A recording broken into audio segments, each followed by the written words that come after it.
The other day, I had this phone call that I have been thinking about ever since because it has just left me so unsettled that I had to make a YouTube video about this. So basically, I had a sales call scheduled the other day, like a discovery sales call for a high ticket sales program.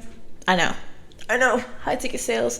Anyways, yeah, I was like, I want to try something new. I want to try and get into sales. I found this one person on YouTube whose content seemed pretty interesting. So I booked a discovery call. I got on the call. Everything was cool at first. I just wanted the call in order to get more information about the actual course and their program and stuff.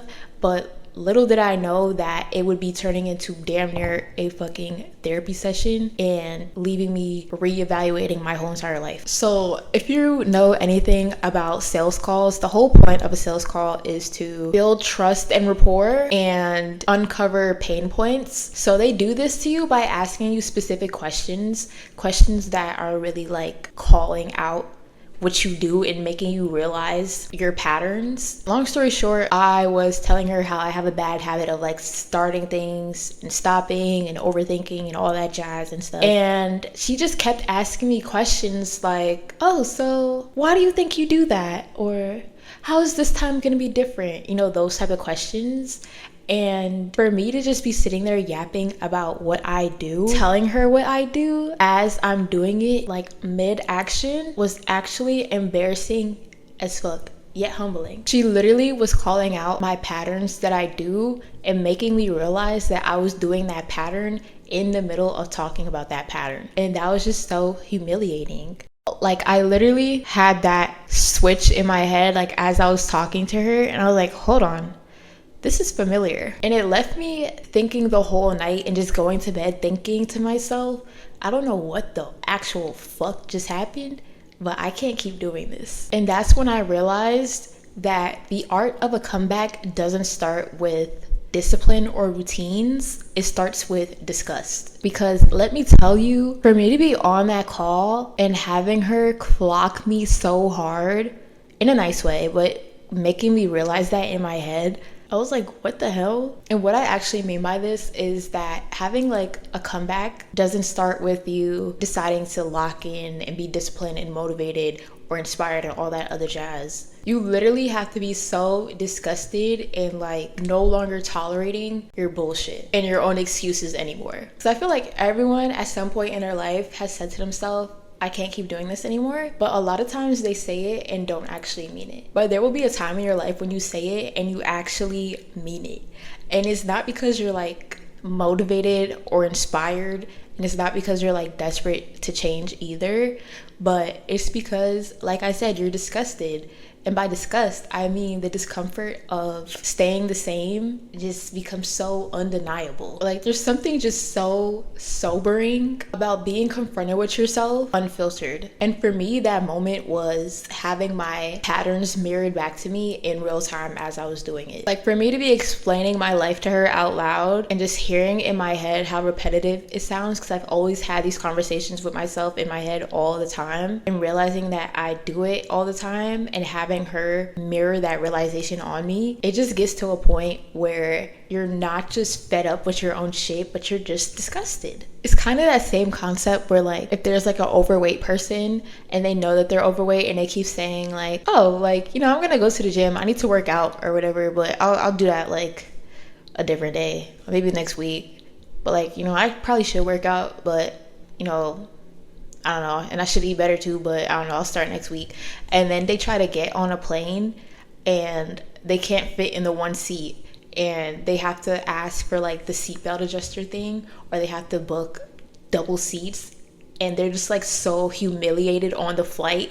It's moments like those that actually make you change. So at this stage, people usually get stuck in something that we're gonna call the pre-decision loop. And this is the phase that comes after awareness, like something needs to change, but it's before the actual change. It's that point when someone knows a shift needs to be made, but They're still trying to think their way out of everything instead of actually deciding their way forward. There's basically a constant internal negotiation between two parts of you. The one part of you wants to change, and the other part of you is the part that keeps postponing, justifying things, or redirecting it. So for some people, this might look like being stuck in planning mode, or waiting for certainty, bouncing between options, or just constantly restarting instead of continuing. But for others, it might look like consuming content, asking people for advice, switching directions all the time, or just convincing themselves that they need more time. And then I started thinking about, like, why do we actually do this? We know deep down that we want more and that we want different, but it's like for some reason our brain just keeps stopping us. And that's when I realized that it's not a lack of desire or like laziness. It's just your subconscious ability to be comfortable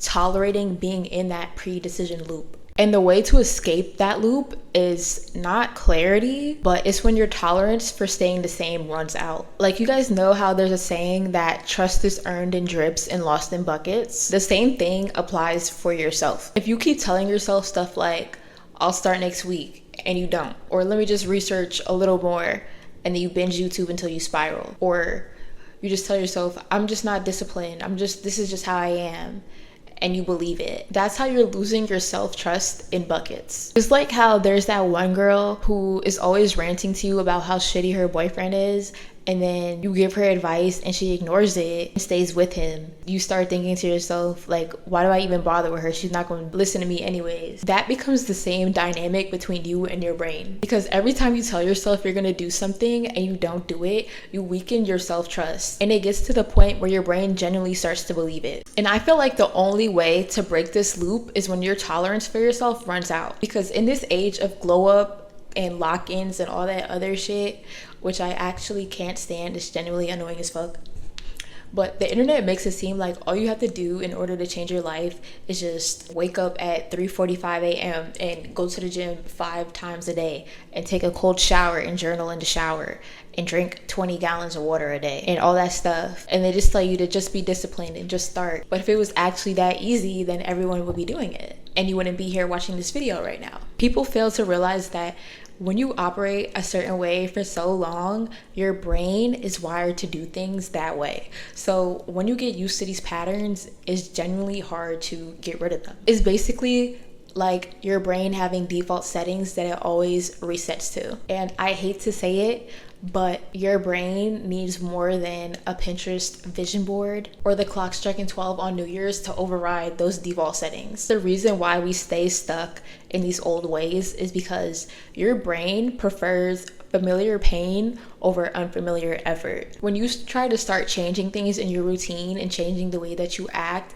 your brain feels resistance to it because it's something that is never done before. So it thinks that is hard, and it just makes you go back to all the like laziness and procrastination because that's something that's easy and it's familiar for your brain to do. But when your brain finally realizes that there's a pain way greater than the unfamiliar change, which is the pain of reliving this cycle over and over again, that's when it stops resisting. And it's like that friend that I mentioned earlier who keeps ignoring your advice and going back to her shitty boyfriend. It's the same principle as when she gets done dirty by him over and over again to the point where she hates him, and then that's when she finally decides to leave. She has to keep going through that cycle over and over again until realizing that this ain't it, and that's when she decides to change. And once you and your brain reach that point, you'll stop tolerating all your old excuses and you'll start doing things that your old self avoided. And that's how the loop finally breaks. So if anything in this video feels familiar,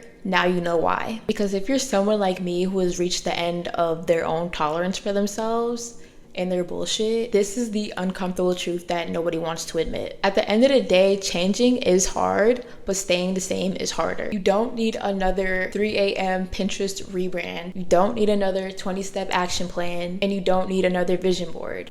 Because you know exactly what you have to do already, you're just not doing it. So at this point, you just need a decision. So the thing that I'm going to leave you with in this video is, what do you choose? Pain of having the same realization again next month, or the pain of actually doing something about it?